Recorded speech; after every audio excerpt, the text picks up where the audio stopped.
MC dalam anime ini dihukum sebagai pahlawan. Lah jadi pahlawan kok sebutannya malah hukuman? Yo, halo minasan, selamat datang dan kembali lagi. Di video kali ini seperti biasanya kita bakalan ngebahas lagi soal salah satu info anime terbaru lagi. Yang tentunya belum tayang, tapi ya apa salahnya kita bahas dulu aja gitu.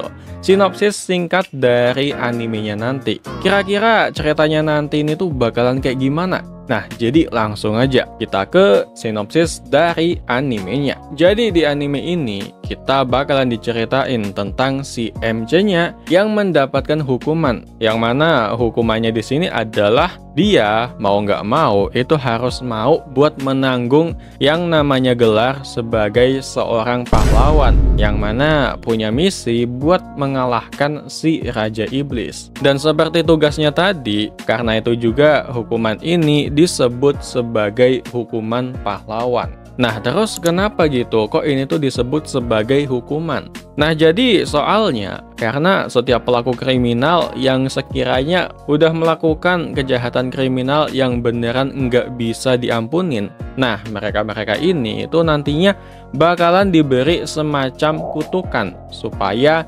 mereka nggak bakalan bisa mati dengan tenang sebelum tugas mereka, yaitu buat ngalahin Raja Iblis, itu beneran selesai. Yang mengerikan dari hukuman ini, ya jadi misalnya, kalau nantinya si pahlawan ini tuh mati sebelum bisa ngalahin Raja Iblis, ya nantinya dia bakalan bisa dihidupkan lagi gitu. Terus dikirim lagi ke garis depan buat ya ngelanjutin misinya, yaitu ngalahin para iblis gitu. Jadi mereka ini tuh ya nggak dikasih peralatan apa gitu, kayak peralatan khusus yang punya kekuatan OP, ya enggak gitu. Di sini mereka cuma dikasih ya kutukan tadi, yang mana dengan kutukan tersebut ya walaupun mereka mati, mereka nggak bakalan bisa mati dengan tenang. Soalnya sekalinya mati ya dihidupin lagi, mati lagi ya dihidupin lagi, gitu aja terus. Dan balik lagi di anime ini kita bakalan berfokus dengan si MC utamanya yang bernama Silo Forbarts. Salah satu dari beberapa kriminal yang juga dijatuhi hukuman pahlawan.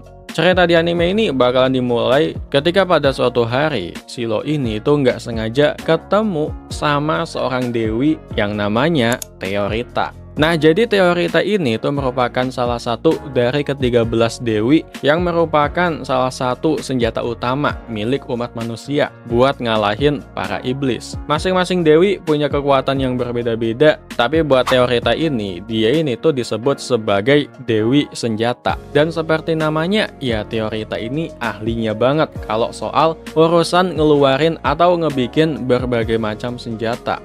Walaupun sebenarnya Silo ini tuh beneran ogah banget kalau buat menjalin kontrak dengan si Dewi. Tapi ya mau nggak mau gitu, buat bertahan hidup, Silo pun ya nekat aja gitu buat ngebikin kontrak sama si Teorita ini.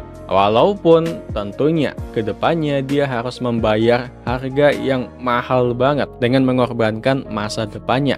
Buat yang pengen nonton, judul animenya adalah Yusha Keini Shousu Choubatsu Yusha 9004 Tai Keimo Kiroku. Dan untuk tanggal tayangnya sendiri masih belum diketahui seperti biasa. Emang nggak jelas channel ini. Tapi ya gimana menurut kalian soal anime yang satu ini? Buat yang udah sempat ngikutin atau baca LN-nya, mungkin kalian bisa juga kasih review atau pendapat kalian sendiri di video ini. Dan oke lah, jadi mungkin segini aja dulu dari gue untuk rekomendasi anime kali ini atau info anime kali ini. Koreksi video ini kalau gue ada yang salah ngomong. See you next time and ja, mata nih.